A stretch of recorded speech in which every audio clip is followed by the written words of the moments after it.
Well, you guys, I put it off for a while, but I finally got around to it, and now I have officially finished reading everything Hunter x Hunter related, and I'm going to talk to you today about the Hisoka backstory, origin story, that I guess was kind of created by Yoshihiro Togashi, but not drawn by him. It was actually done by Ishida Sui. I don't know if I'm pronouncing that right at all. Somebody please correct me in the comments. But this is the creator of Tokyo Ghoul, who I guess was a big fan of Yoshihiro Togashi, as we all are, of course. And so he took over doing this kind of like Hisoka backstory. Now, there was the Karapika backstory that was done by Yoshihiro Togashi, like drawn by him and everything, and that was considered like a canon story that was like Hunter x Hunter Zero or something like that, you can consider it as. And that was really good. It was cool to see that backstory of Kurapika. So, and of course, Hisoka, who is more or less my favorite character of the entire series. Of course, I want to read this backstory of him, but Hisoka is also one of those characters where you kind of don't want to know his backstory because the mystery and the intrigue about him is what helps make his character be so fantastic, because you just wonder, like, who the hell is this guy, and like, why does he think the way he does, and why is he so freaking weird all the time? Luckily, though, this origin story does not give away anything about his personality traits as to where they come from. It's more so of how Hisoka learned Nen and how adaptable he is at that.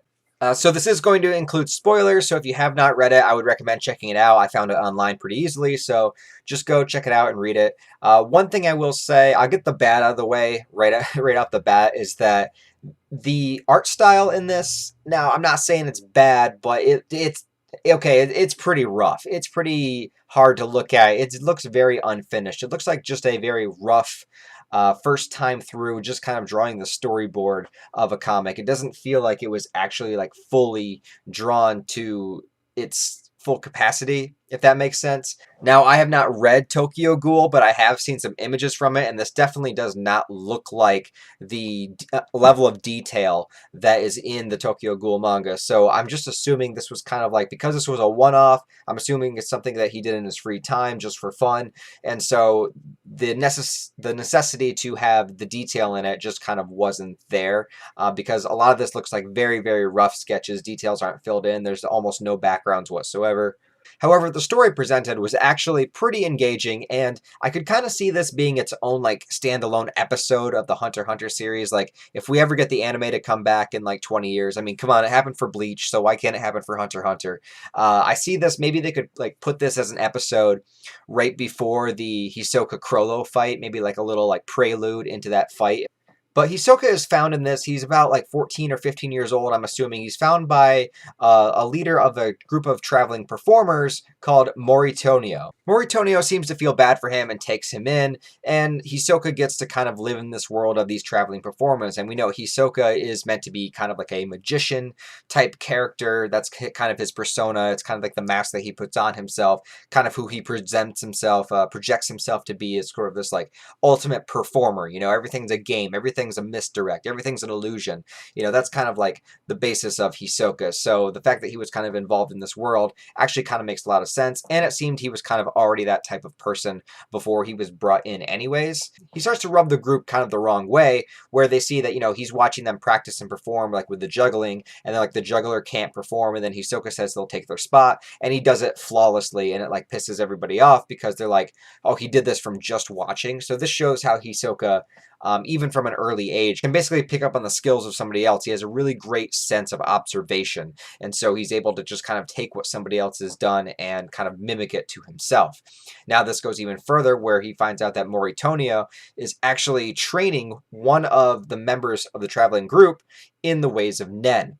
And so Hisoka starts to be able to kind of like pick up on what he's doing, starts to be able to see this, starts to be able to see his own aura, and so wonders what Nen is. And so Moritonio takes it upon himself to say that he's going to train Hisoka also. But of course, Hisoka, being who he is and being able to pick up on things so naturally and well, he is able to master 10 within a day, and all the other aspects of Nen as well follow suit.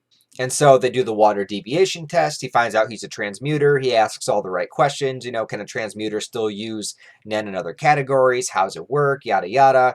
He figures out what like hunters are in the hunter exam because they talk about that. And so he gets kind of all this kind of crash course of information and takes it in upon himself to try to learn it and use it. Now, there's also a little subplot going on that around the same time, there's these murders that have been happening around the town and that people have been crushed to death, seemingly from the murders. Well, it turns out, spoiler alert, and Hisoka manages to figure it out fairly easily, of course, is that Moritonio is actually the serial killer who is a transmuter as well, and the crushing comes from him transmuting his Nen into, like, magnets. Fucking magnets, how do they work? And this, of course, excites Hisoka, of course, and the two of them do have a battle towards the end of this origin story where Hisoka kind of unveils his bungee gum for the first time, and we actually see him eating the bungee gum, like the candy that he liked so much as a kid. We actually see him have that earlier in the manga, which is kind of neat to see, and then he turns that into the bungee gum technique that he uses, where he attaches it to the magnets of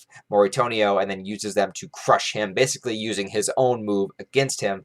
And afterwards, it feels as though Hisoka has learned everything that he wants to learn at this establishment, and he kind of takes his leave, wanders off into the world to do who knows what, eventually meet up with the Phantom Troop, eventually join the Hunter exam, and eventually get a big boner over Gon. That's good.